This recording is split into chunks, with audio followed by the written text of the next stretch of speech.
The morning bells chimed across the Galactic Academy of Sciences. Their soft sound floated through the wide halls where students from 100 worlds walked to their classes. The Academy sat on the peaceful planet Harmonium, far from any conflicts or troubles. Talox moved slowly among the crowd. His tall, thin body glowed with soft blue patterns that shifted with his mood. As a student from Luminous 4, he was used to being noticed. His light-emitting skin made him easy to spot in any group. "Hurry up," called a scratchy voice from below. "We'll be late for Professor Kang's class." Talox looked down to see his friend Vreelik scuttling alongside him. The six-limbed alien from Drybus barely reached Talox's waist. What Vreelik lacked in height, he made up for with his quick mind and even quicker movements. "I'm walking as fast as I can," Talox said. "Not all of us have 6 legs." A soft laugh came from above as Zofia glided down from an upper walkway. Her feathered wings caught the air as she landed gracefully beside her friends. The avian-like student from Etheria folded her wings and smiled. "You're both so slow," she teased. "Flying is clearly the best way to travel." The 3 friends continued toward their classroom, joining the stream of diverse beings from across the galaxy. Some floated in liquid bubbles, others rolled on specialized mobility orbs. A few even teleported short distances between steps. The Academy welcomed all species, no matter their form or origin. As they neared their classroom, Talox noticed 2 human students standing by the door. One was Jiho, a quiet male who rarely spoke about his home planet. The other was Sunmi, a friendly female with a smile that seemed to brighten any room. Both came from a place called Korea on a planet classified as Earth. What made these humans interesting was not their appearance. They looked rather plain with their 2 arms, 2 legs, and lack of special features. What made them interesting was their world. Earth was classified as a Class 5 death world by the Galactic Council. Most students came from peaceful worlds with mild climates and few dangers, but death worlds were harsh, dangerous places. They had extreme weather, powerful predators, and terrible natural disasters. Species from such worlds were often seen as potentially dangerous. "Good morning," Sunmi called out to the 3 aliens. "Ready for Professor Kang's special announcement today?" Vreelik clicked his mouthparts with excitement. "I heard we might be going on a field trip. Is that true?" Jiho nodded slightly but said nothing. Talox had noticed that the male human often seemed uncomfortable when attention turned his way. "Professor, Kang hasn't told us anything," Sunmi said with a wink. "But as fellow Earthlings, we might have heard a rumor or 2. The classroom door slid open, and the 5 students entered along with dozens of other beings. Professor Kang stood at the front of the room, looking over his data pad. Like Jiho and Sunmi, he was human, but older with gray streaks in his black hair. "Welcome to Comparative Planetary Development," Professor Kang said once everyone had settled. "Today is a special day. Instead of our regular lesson, I'm announcing an educational trip to the research facilities on our Academy moon." Excited whispers spread through the room. Field trips were rare treats. "We will examine practical adaptations developed by different species," Professor Kang continued. "The facility has special permission to house certain educational materials not normally allowed on campus." Talox noticed Jiho and Sunmi exchange quick glances. Something about this announcement seemed to make the humans nervous. After class, the 5 friends gathered in the dining hall. Most students ate foods specially prepared for their unique biology. Talox absorbed light energy from special lamps. Vreelik consumed methane gas through breathing tubes. Zofia enjoyed nectar and seed bars. The humans, however, ate a strange mix of plants and synthetic proteins. Earth food, they called it. "I'm excited about this trip," Zofia said, dipping her beak into a cup of sweet nectar. "I wonder what adaptations we'll get to see." "Probably just the usual," Vreelik answered. Water filtration systems, air purifiers, gravity adjusters. Nothing we haven't studied before. Sunmi chewed her food slowly. Actually, I think Professor Kang has something different planned this time. How different? Talox asked, his skin glowing with curiosity patterns. Well, Sunmi said, I think he might show us Earth things. Jiho looked up quickly. Sunmi, he said softly, maybe we shouldn't. Oh, it's fine, she replied. They'll see everything tomorrow anyway. Talox leaned forward. See what? What's so special about Earth adaptations? The three aliens had noticed before that humans rarely talked about their homeworld. When asked about Earth culture or technology, they usually changed the subject or gave vague answers. It's just that Earth is different from your worlds, Sunmi explained. We had to adapt in different ways. Because of the high gravity? Zofia asked. Earth's gravity was nearly twice that of her homeworld. Partly, Sunmi said, but also because of our history. What kind of history? Vreelik asked. Jiho set down his eating utensil. We had to protect ourselves, he said quietly, from each other and from our world. The three aliens exchanged confused looks. On their planets, species worked together for survival. The idea of needing protection from your own kind was strange. Do you have weapons on your worlds? Sunmi asked suddenly. Weapons! Talox repeated the unfamiliar word. His translator implant struggled with the concept. Tools for hunting food animals? Zofia suggested. Sunmi shook her head. No, not hunting tools, weapons, things made to hurt others. The concept was so alien that the three friends fell silent. Their worlds had tools for building, for healing, for creating, but tools designed specifically to cause harm? The idea was shocking. Jiho touched Sunmi's arm gently. They don't understand, he whispered. Their worlds aren't like ours.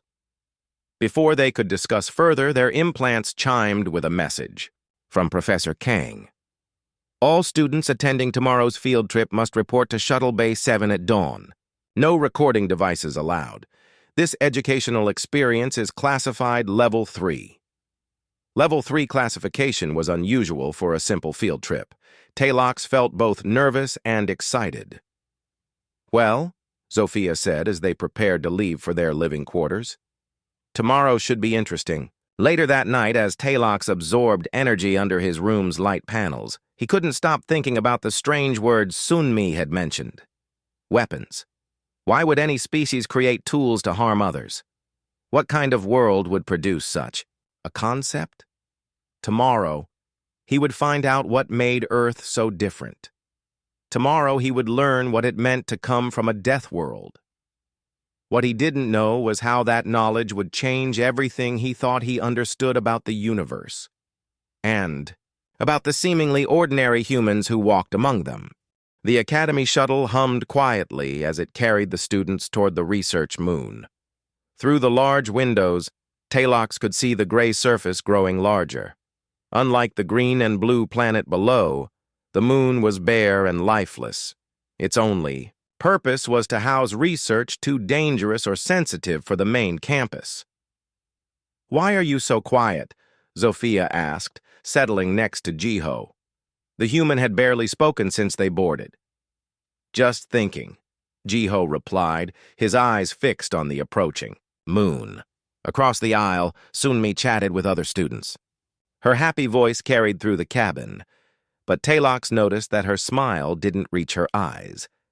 Something about this trip made both humans uneasy. Professor Kang stood at the front of the shuttle. We will arrive in 5 minutes, he announced. Remember, what you see today is educational material only. Some displays may be surprising to those of you from non-Class 5 worlds. Vreelik scuttled up the aisle to join his friends. What does he mean by surprising? He asked, his 6 limbs folding neatly as he settled into his seat.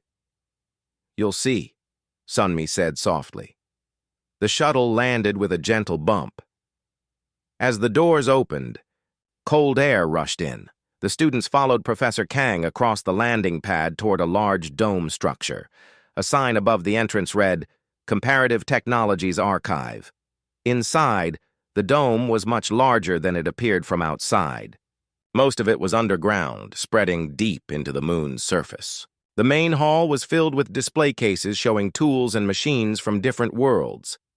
"This is the general technology section," Professor Kang explained. "Here we have farming tools, medical devices, and transportation methods from across the galaxy." The students wandered among the displays. Talox recognized many items from his home world: light-capturing devices, soft matter manipulators, and thought enhancers. "Now," Professor Kang continued, "we will enter a special section. This area contains technologies developed on Class 5 Deathworlds, specifically Earth." He placed his hand on a scanner, and a heavy door slid open. Red lights flashed briefly, before turning green. "Security measures," Jiho explained to his alien friends. "Some of these items are controlled." The new room was darker than the main hall. Glass cases lined the walls, each lit from within. Professor Kang led them to the first display. "We will start at the beginning," he said. "These are the earliest human technologies specifically developed for defense and conflict." In the case lay simple-looking objects: pointed stones, sharp sticks, and bone fragments with edges. "These are tools," Zofia said, confused. "For cutting plants or animal hides, yes?" "Yes and no," Professor Kang replied. "These were multi-purpose tools. They could prepare food or materials, but they were also weapons, tools designed to harm other living beings." The alien students exchanged uncomfortable looks. "But why would you need to harm others?" Talox asked, his skin glowing with confusion patterns. Professor Kang moved to the next display. Earth is a competitive world. Resources were limited. Predators were many. Early humans had to fight to survive.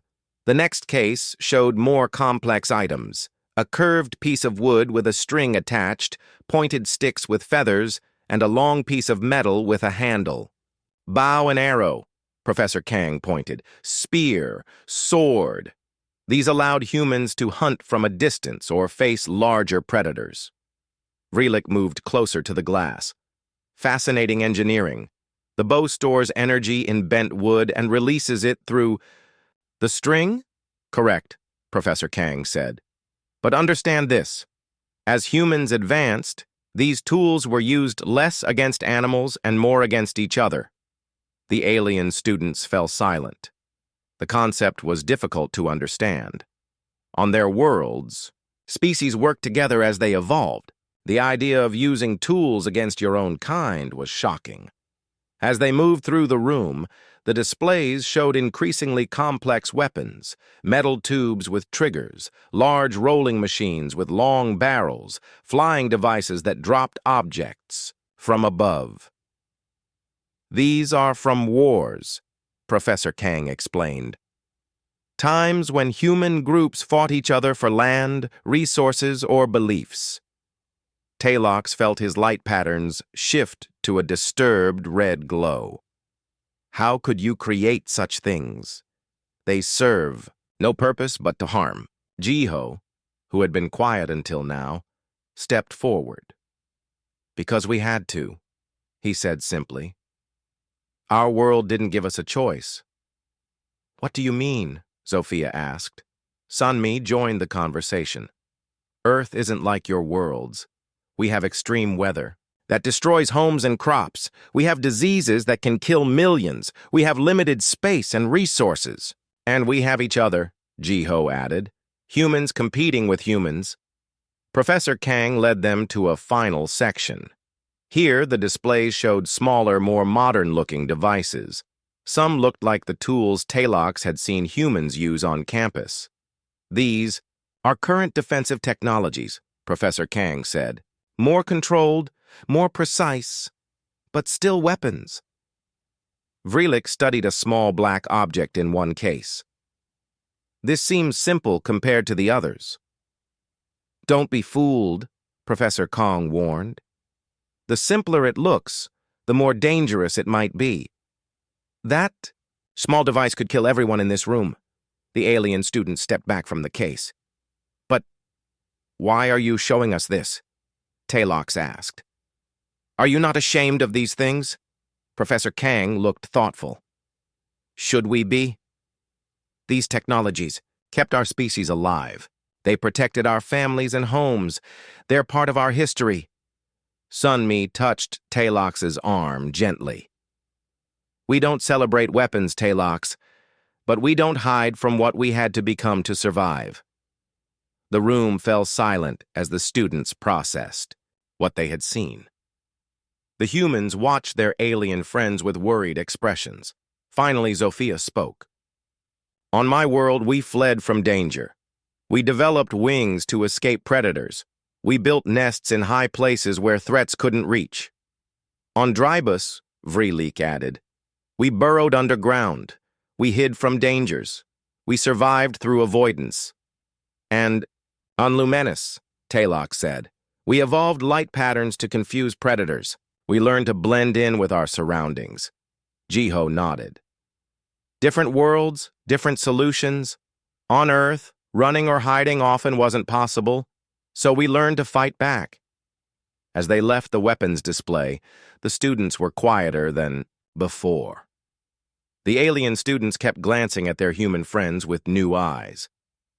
There's more to see, Professor Kang said, leading them to another door. Weapons are only part of Earth's story.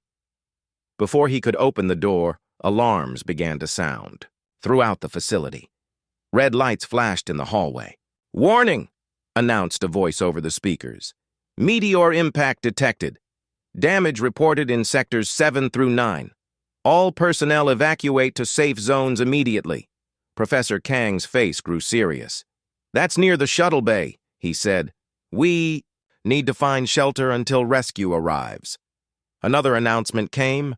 Alert. Section 12 structural integrity compromised. Collapse imminent. Section 12? Sunmi gasped. Professor, that's where the other half of our class went. Jiho was already moving toward the exit. They're trapped, he said. We need to help them. Talox watched as the two humans rushed toward danger instead of away from it. Now he understood. On a death world, you didn't just create weapons to survive. You became the weapon. The hallway shook as Talox, Vreelik, and Zofia followed the humans toward Section 12. Dust fell from the ceiling. Warning lights flashed red, making Talox's natural glow seem dim in comparison. Are you sure this is safe? Vreelik asked, his 6 limbs moving quickly to keep up. It's not, Jiho said simply, not slowing down. Professor Kang led the group, checking his data pad for the fastest route. Section 12 is just ahead. The other group was studying medical technologies when the meteor hit. They turned a corner and stopped. The hallway ahead was blocked. Part of the ceiling had fallen, leaving a pile of metal and stone. From beyond the wreckage, they heard faint calls for help. They're trapped, Sunmi said, rushing to the edge of the collapsed area. Talox scanned the rubble. The pieces are too heavy. We'll need machines to move them. No time, Jiho said. He removed his jacket and handed it to Zofia. People could be hurt in there. What happened next shocked the alien students. Jiho and Sunmi began lifting pieces of debris that looked far too heavy for their size. Professor Kang joined them, directing which pieces to move first. How are they doing that? Zofia whispered, her feathers ruffling in surprise. Earth gravity, Vreelik replied. Their world has almost twice the gravity of standard planets. It makes them stronger than they look. The humans worked quickly, clearing a path through the fallen ceiling. Their faces turned red with effort, but they didn't stop. Soon they had made a hole large enough to climb through. Stay here, Professor Kang told the alien students. It might not be stable on the other side. Jiho went through first, followed by Sunmi and Professor Kang. After they disappeared, the alien students looked at each other. "Should we wait?" Zofia asked. Talox's skin glowed with determination. "No. They might need our help." One by one, they squeezed through the opening. On the other side, they found a room partly crushed by the ceiling collapse. Several alien students were huddled against a far wall. 2 were trapped under debris, while others had minor injuries. Jiho and Sunmi were already helping the trapped students. They lifted a large metal beam together, allowing a small, gelatinous student to slide free. "Thank you," bubbled the freed student, its transparent body showing stress patterns. Professor Kang knelt beside an injured Floraxian student whose plant-like limbs were damaged. "Sunmi, I need your medical kit," he called. Sunmi pulled a small, red bag from her pocket and tossed it to the professor. Talox was surprised. Students weren't supposed to carry medical supplies. "Earth habit," Sunmi explained, noticing his confusion. "We always prepare for the worst." As the humans worked to free the second trapped student, Talox, Vreelik, and Zofia helped the others move to a safer area of the room. "How did you know what to do?" Talox asked Jiho, once everyone was safe. Jiho wiped sweat from his face. "Training. On Earth, we learn emergency response from a young age." "Because disasters are common there?" Vreelik asked. "Yes," Jiho answered. "Earthquakes, floods, fires, we face them often." Professor Kang finished treating the injured Floraxian. "In harsh environments, species must adapt or die," he said. "Humans adapted by learning to handle crises." The group gathered in a clear area of the room while waiting for rescue teams. The shock of the meteor strike had worn off, and the alien students were now curious about what they had seen. "Those weapons we saw earlier," Zofia began. "Did they help humans survive Earth's dangers?" "Sometimes," Sunmi said. "But they also created new dangers. That's the problem with weapons. They can protect or harm, depending on who uses them." Jiho sat on a fallen piece of ceiling. "My family comes from a small country called Korea," he said. "Throughout history, larger nations tried to conquer us. We had to develop ways to defend ourselves or be destroyed." "Like what?" Vreelik asked. "We created a fighting style using the body as a weapon," Jiho explained. "It's called Taekwondo. It teaches discipline and self-control while making you stronger." To demonstrate, Jiho stood and performed a series of precise movements. Kicks, punches, and blocks. His body moved with surprising speed and power. "This doesn't look like violence," Talox observed, his skin glowing with interest. "It looks like art." "It's both," Jiho said. "The best human adaptations serve multiple purposes." Professor Kang joined the conversation. "Humans didn't just develop weapons.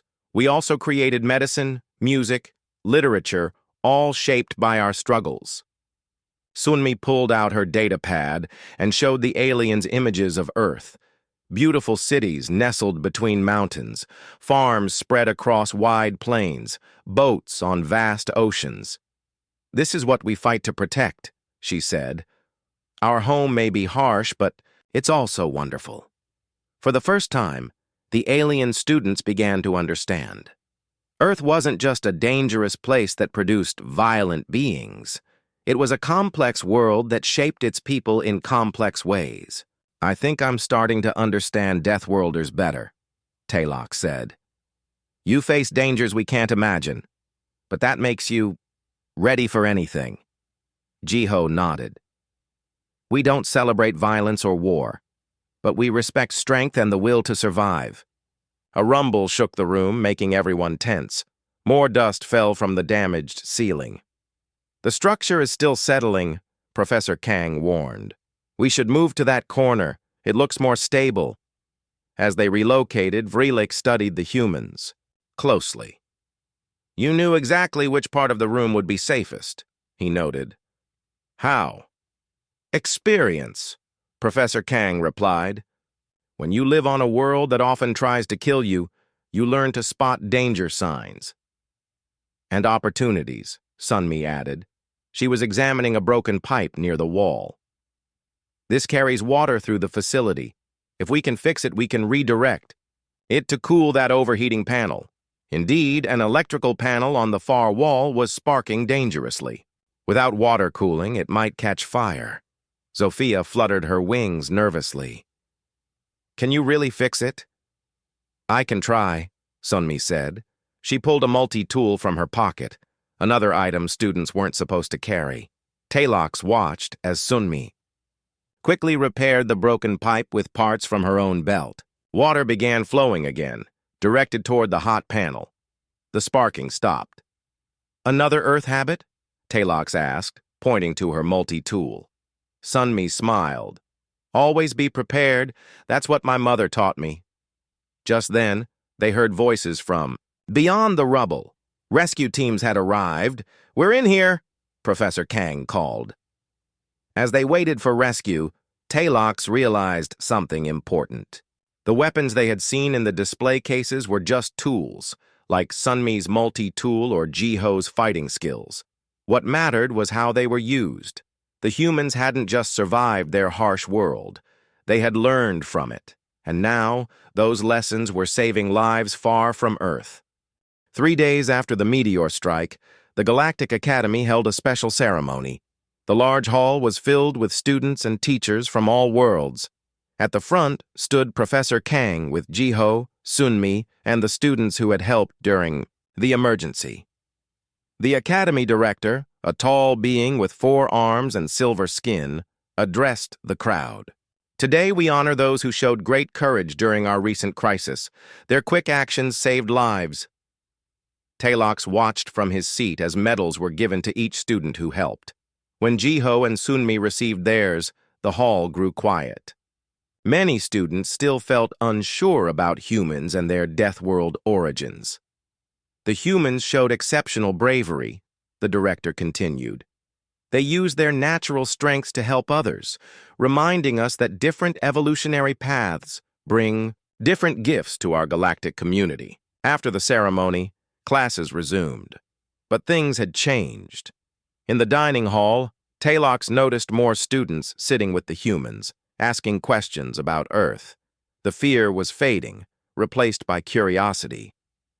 One afternoon, Professor Kang invited Talox, Vreelik, and Zofia to his office. Jiho and Sunmi were already there when they arrived. I wanted to finish our interrupted lesson, Professor Kang said. You saw the weapons display, but not what came after it. He activated a wall screen showing images of Earth. Unlike the weapons room, these pictures showed beautiful scenes. Doctors helping patients, engineers building bridges, scientists in laboratories. This is what humans truly value, Professor Kang explained. Not weapons, but healing.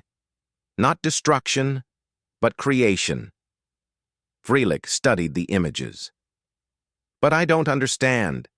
If humans prefer peace, why make so many weapons? Jiho pointed to one image showing a doctor performing surgery.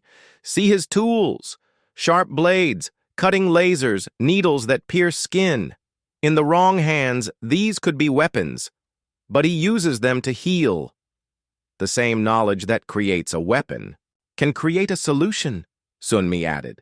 Understanding how things break helps us learn how to fix them. Professor Kang nodded. Humans have a saying, the same fire that burns can also warm. Our harsh world taught us both destruction and creation.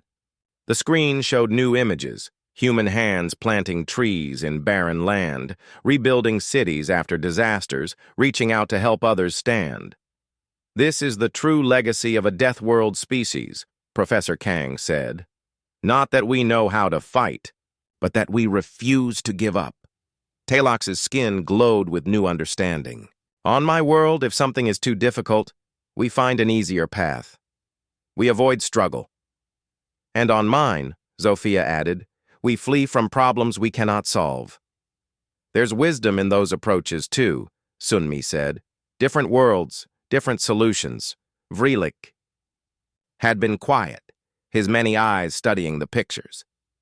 "But humans don't just survive," he finally said.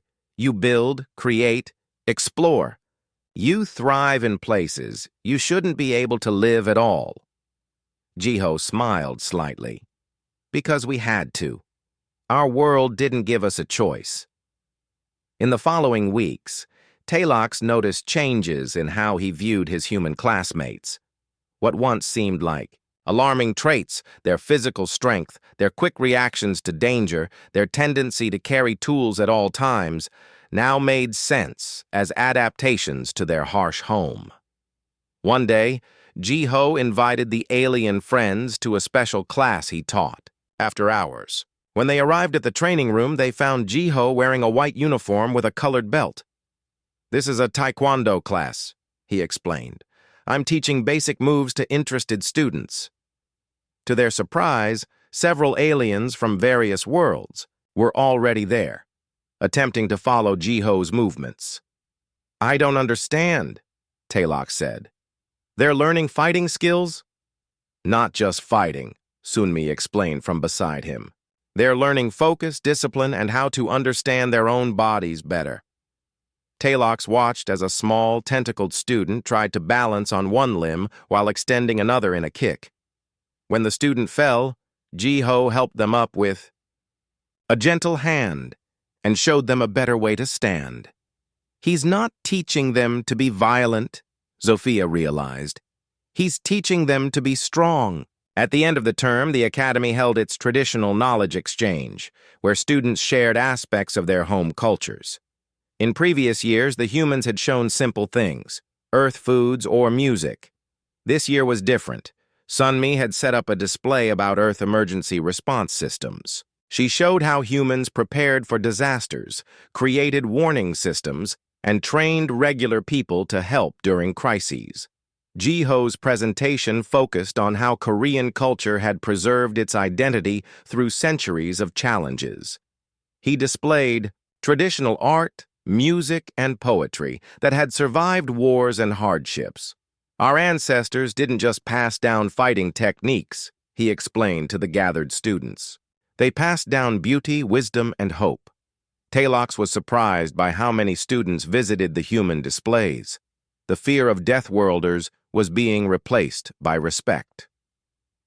On the final day before break, Professor Kang gathered his class one last time. He placed a box on his desk. "I have gifts for each of you," he said. "Items from Earth that represent what we've learned together." Each student received a small package wrapped in colorful cloth. Inside Talox's was a strange metal object with many tools folded into it. "A multi-tool," Professor Kang explained. "Like the one Sunmi used during our emergency. It can be used to break or to build, to harm or to help. The choice is always yours." Vreelik received a compass, an ancient human navigation tool. Zofia was given a small first aid kit. Each gift was both practical and symbolic. "The universe is not always kind," Professor Kang told them. "But those from harsh worlds don't just learn how to fight. We learn why to fight, to protect, to preserve, and to ensure that all beings can thrive among the stars." As the students prepared to leave for their home worlds, Talox approached Jiho and Sunmi one last time. "I used to be afraid of Deathworlders," he admitted, his skin glowing with friendly patterns. "Now I'm glad to have you as friends," Sunmi smiled brightly. "That's the best part of meeting different species. We learn from each other." Jiho nodded. "My ancestors had a saying, 'After a storm comes calm.' Maybe that's true for the galaxy, too. After our harsh beginnings on Earth, humans can now help, create something better." Talox looked at the multi-tool in his hand. Like humans themselves, it could be many things. A weapon in the worst times, a life-saving device in emergencies, or simply a useful tool for everyday tasks.